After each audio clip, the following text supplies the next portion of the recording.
Did you know the HS2 project is so large that its construction can be viewed from space? What started as a £37.5 billion high-speed rail link between London and the north of England now threatens to be a £100 billion high-capacity link between London and Birmingham.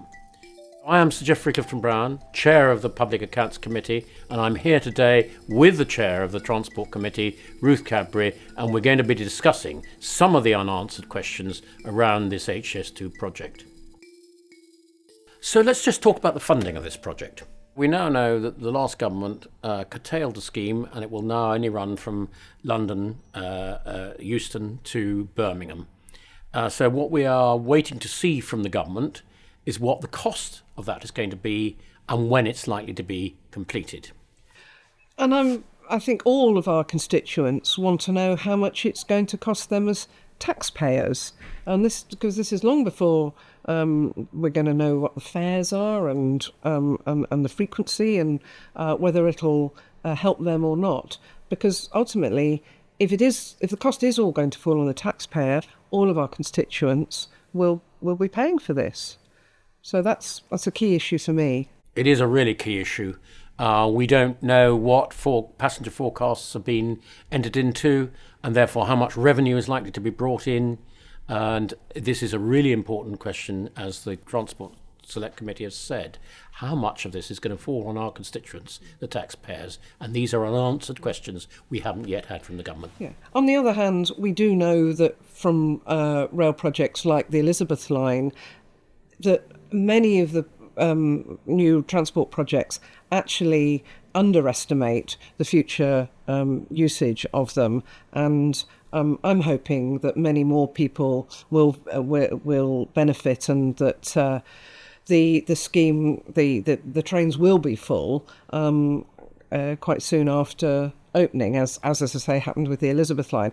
Of course, I share so many people's disappointment that the scheme was paused by the last government, and the cost of that, the project now only being built at the moment from Euston to north of Birmingham, I think really curtails the opportunity that HS2 could provide if it was to continue on to the northern cities. And I personally, and I think many other people, hope that in the long run, the scheme will continue to the northern cities, notwithstanding the cost that will have already been spent on getting it even just to the north of Birmingham. So I think the Elizabeth line is a great example of successful railway schemes in this country. We, as I'm sure Ruth's committee did, examined it as it was going along, and there were various predictions of passenger numbers, but I'm delighted to say that actually the passenger numbers are very good indeed on the Elizabeth line, and that undoubtedly will be helping the Mayor of London and the Transport for London keeping the cost down. One of the important bits that we will still want to examine on the HS2 scheme is Euston Station, and that is why we have been examining with all the various constituent bodies exactly how this is going to work, and exactly what the private sector is likely to put into the pot of the Euston project, so that we know what the total cost to the taxpayer will be. But I think it is part of the HS2 project that the government could really salvage out of what has so far been a fairly disastrous HS2 project.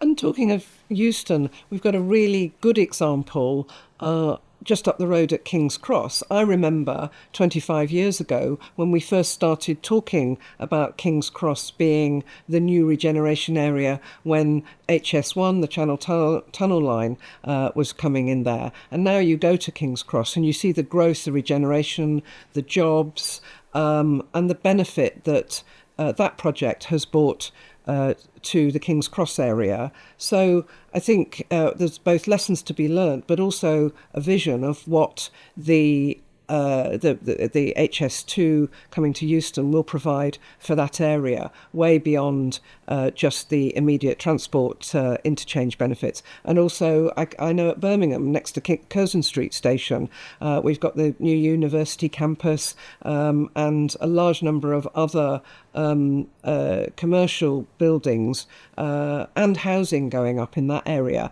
an area that really was, I grew up in Birmingham, really was the back end of Birmingham, and the benefit of these of HS2 is already being seen. The difficulty is how you monetize that back to the spending on the project, and that is a real difficult challenge for our government. So, to add to what you were saying, Euston is exactly that.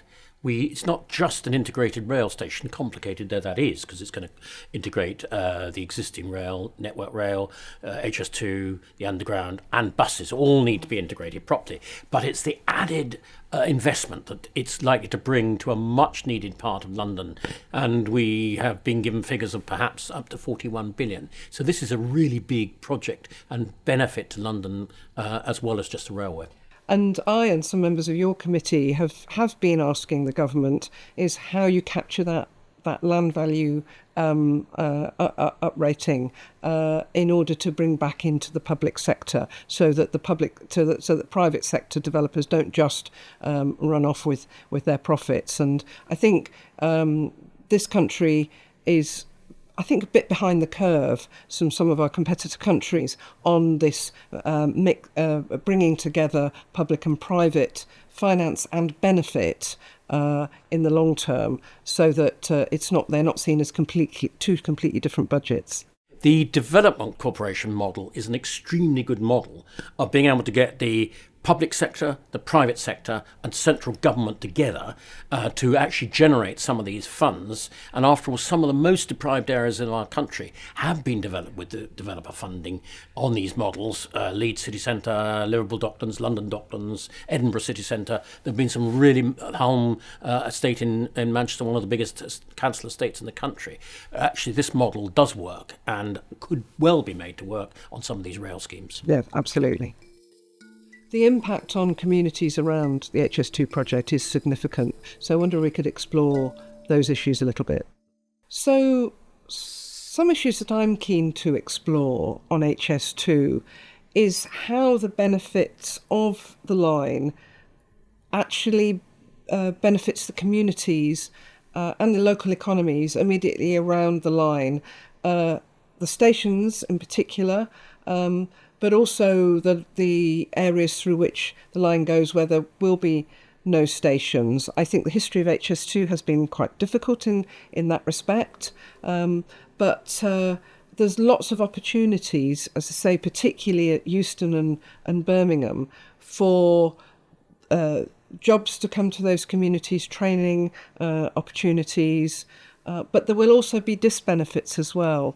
So where do you think, from what we learnt at the roundtable at Euston, where do you think, Sir Geoffrey, that the tensions are, and what could the opportunities be?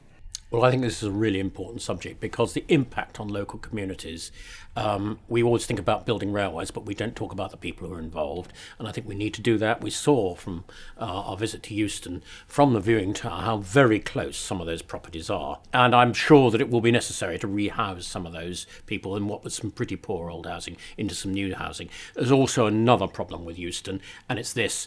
Euston, the timetable for constructing it is now much longer than it was. So all those people who are very close to the railway in Drummond Street might have expected to be impacted for 5 to 10 years. They're now going to be impacted from 10 to 20 years. So I think we need to pay much closer attention. And I think we do need to pay attention to what facilities we can eventually end up with providing these communities so that they do get some of the benefits of being next to what is quite an inconvenient railway line. When I was on the Transport Committee in the previous Parliament, we visited some communities along the line of the construction site in Buckinghamshire, and I was quite disappointed about how HS2 had behaved towards those communities when they didn't need to. It was very difficult for those communities to live day-to-day lives without roads being closed at short notice, living with the dust and the noise and the lorries. So I'd be keen to know how HS2 is now working with those communities, has it learnt from the past mistakes, and is it giving something back? One thing I know from the TGV line in France, for instance, is some of those spoil sites and pits that were used to either deliver soil or provide soil for embankments and so on. Some of them have been turned into community parks and community lakes, and the haul roads along quite a lot of the TGV line are now cycle routes. So I'm keen to explore those issues with HS2. So some of this aspect was discussed in the Hybrid Bill Committee, which I was on for HS2, and we did do quite a lot of mitigations in terms of tunnels, which eased the burden on local communities. But the bit was an utter failure with HS2 was the communication between HS2 and the local communities, and therefore the local people. And I think HS2 rather bulldozed their way through, and a lot of ill will was gained as a result of that. I think we could improve on that very considerably in the next phase of HS2, and I hope that our two committees will be able to ask the relevant questions to prompt HS2 to do that. We haven't talked yet about systems integrations. Your and my committee both examined the Elizabeth line in huge details. We both brought a sigh of relief when the civil contracts were completed, the stations and the platforms and so on. What we actually found was the most difficult bit of constructing that railway was the systems integrating, bringing all the bits together. How do signals communicate with trains? How do trains communicate with stations? Vital in a fast-moving railway. And I think what we want to be very sure of is when HS2 gets to that stage that we don't have a lot of extra cost and a lot of extra time in trying to get these systems integration right. Well, I really hope that the planning is done to the nth degree before the final engineering gets into place, before the tracks are put down and so on, because they've got to get this right. In train terms, Euston is an incredibly crowded station. And they, you've got a lot of lines coming in and out at high frequency, and then you're adding this effectively a new station beside the existing station. And Euston is also already a major interchange that most of the times I go to Euston, which I do frequently, it's very, very crowded already. So I'll be looking to see how passenger movement, space for passengers, is going to be considered. I hope that the new station, and I've not yet seen the designs for the new station, for the passenger concourses and so on, I hope that it is significantly bigger than the current station. I would say 3 to 5 times bigger, if it's going to be able to comfortably make life easy for passengers to move around. So, in addition to the very crowded nature of Euston Station, as you say, trying to integrate a mainline railway station with HS2, with an underground station, with buses, is quite an engineering feat, and we will no doubt be examining that.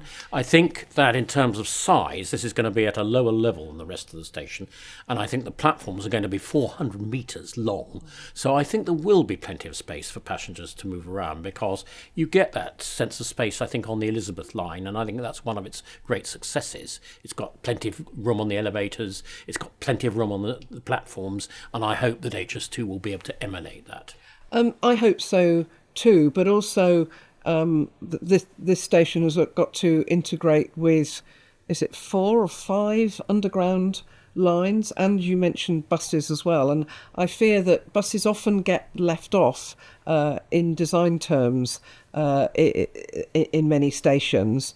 Drop off and pick up, or sometimes called kiss and drop, is, whether planners like it or not, an important way for passengers to get to their trains or to be collected from their trains. You've also got taxis and private hire vehicles, and all of this movement and this interchange, and how real people, particularly people who can't walk long distances or are using wheelchairs or buggies or heavy luggage with wheels, routes for all of those people have to be thought about, because I live in London. I move around London a lot on the tubes.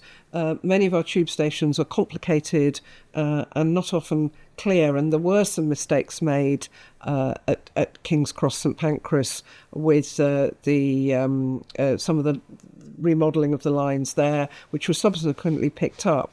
And it's just really, really important that all of this potential opportunity doesn't turn into a disadvantage. I'm really glad that the Mayor of London and the TfL are a key partner in the Euston project, because it's really important that they are actively involved in the design at the very early stages. So systems integration isn't just about the systems talking to each other, it's the bits of the infrastructure being properly integrated. So if we recall the Elizabeth line, integrating one or two of the more difficult stations, such as Bond Street, had to be left for a little while the rest of the railway opened. And I would like to think that when HS2 is complete, that we don't get delays in either the systems talking to each other or the infrastructure not integrating properly with other bits of the infrastructure. And it's really important from the passenger point of view, and this is what this is all about, that they are able to seamlessly make their journey from one mode of transport to the next, and it integrates properly. And that's particularly true. We have now that HS2 is starting or finishing, depending which way you look at it, at Euston. There will be an interchange at Old Oak Common, and that's complex, and possibly even more complex as a transport interchange than Euston. And then at Birmingham, and as somebody who's, as I say, often going by train to Birmingham, what's the relationship between Curzon Street and New Street and the other stations in Birmingham? I think we've got further headaches thanks to the stopping of the line going all the way to Manchester, is how you get that systems integration with HS2 as it's currently being built, and the existing rail services on to Manchester and the other northern cities. That is a huge headache. And, I know that is an active discussion at the moment, because there's no right answer for that. And of course, passengers going north of Birmingham on HS2 are going to end up on, as we say, already very overcrowded West Coast Main Line. So I hope that the designs will be sufficiently flexible so that when, in due course, as I'm sure will happen eventually, the new line is built from Birmingham to Manchester, that it's sufficiently flexible to be able to plug in that extra bit of line. And we already know that, for example, on the bit of line that's going from to Liverpool and Manchester, the north-south bit of the HS2 is still being preserved in order to preserve that flexibility, and that is really important. It's not just stations and an individual line functioning together, it's the whole railway system has got to integrate properly. You're absolutely right. Another issue is the speed of HS2. I think many commentators for a long time have wondered why the vision for HS2 was that it had to be the fastest line in the world, because the UK is not the biggest country in the world, and we will be talking to not just HS2 but also the Secretary of State when she comes to see our committee. We'll be asking her about the part she's played in the reset about questioning the operating speed of HS2 and to what extent both construction costs and running costs may be able to be saved by bringing down the operational speed to something similar to that operating with the TGV in France and the Shinkansen in Japan. So I think this whole project would have been much better sold as a fast railway line rather than a high-speed railway line, and that would have meant that it could have been designed to take freight, which it's probably not going to be able to do. And why we needed to have a sort of vanity project of building the fastest train in the world, I don't know. But as you say, we don't know the answers to the questions. By bringing down the speed, how much cost you save on the rolling stock, the catenary. They're not going to alter the civil buns and that sort of thing. They're all mostly built anyway. So there's still a lot of unanswered question. How much you save on speed? How much is the whole thing going to cost? When is it going to be delivered?